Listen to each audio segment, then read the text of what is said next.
Hope you're having a super fantastic sparkling day. Welcome to Porchlight Letters podcast number 2377. And today's question we are going to be tackling is, how do I document stories once I find them? But first, my apologies for being on 3 hours later than I'm supposed to be. I ended up having to got picked up by my parents just when I finished work, and we had a couple of errands to go and run, which involved meeting with people, including meeting with a dog. Dexter, the border collie, who I will be looking dog sitting for. So I had to go meet Dexter to see if he approved. He did. He's awesome. So that would be interesting. So my apologies for being on so late. And now let's get on to today's question on how do I document stories once I find them? A story that is not recorded is always at risk of being lost again. Stories do not need to be in any formal language to be preserved, like there is no set way to write them. It's just record them in some way. You can if you record them, put down, hang on, sorry, total train of thought gone. 1 moment.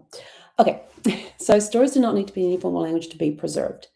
You don't have to sit down and go and write, it was on the date of blah, blah, blah, and be very formal or anything. Just write as the story flows out of you, just write it. It doesn't matter. You can go back later and correct the grammar and the punctuation. Just get it out of your head and get it written down. Recording who shared the story adds context. So who told you about the story? You can put in there, hey, I was sitting with Aunt Betty the other day and she told me the story, blah, blah, blah, blah, blah, and just write the story. As I recall the story, this is what she told me, or this is what I recall from what she told me. Dates and circumstances matter as much as details. So dates and circumstances absolutely matter. When did this take place? Where did it take place? Who was there? And yesterday we talked about the questions that you can ask to extract that information. So it's not, okay, what date did that take place? Where was it? Yeah, no, there's other ways to do that.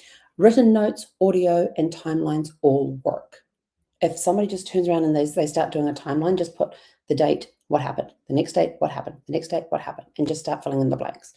In fact, timelines are really good for helping with stories as well, because you can timeline a person's life with the facts that you have, and then you can fill in the gaps. Where are their gaps and how can I fill them in? What information do I need to fill those gaps in? And see if you can start finding stories to you are finding stories, but true stories about your ancestors that help you fill in those gaps. Newspaper articles, census reports, cemetery records, journals, transcripts. There's all these sorts of different records that are different to vital records. They're different to your birth, death, marriage, and baptismal records. There's all these other records out there that could have information about your ancestors in them. So written notes, audio, and timelines work. If you're doing it on your phone, I have this really cool app on here. It comes with my phone. It's called Voice Memos. It's this one right here. And you click on that, and you can click starting to record. But the cool part is that you can go back to a previous recording, and if you click these little 3 buttons here, it says copy transcript.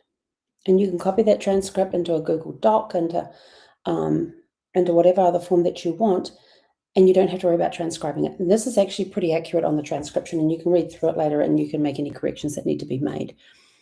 But documenting the story in some way, whether it's written notes, whether it's audio, whether it's doing a timeline, whether it's doing a video, the documentation protects these stories from fading. We've already lost a lot of stories now with people who have passed. You're relying on different generations to try and remember what happened 2 generations ago, or stories that have been passed down.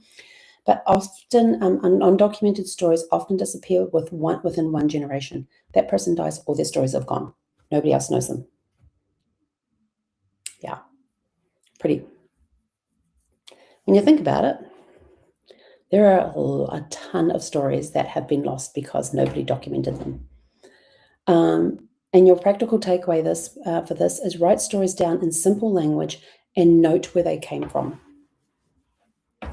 And then if you want help documenting family stories, send us a private message. We can set up a no obligation free discovery call with you and give you some hints and tips to get you started. And remember, in closing, that preservation begins the moment the story is recorded. And with that, we are out of here. Go out, have a super fantastic sparkling evening, and we'll catch you guys back here tomorrow evening and I promise, at least I think I can promise that. Yes, tomorrow evening at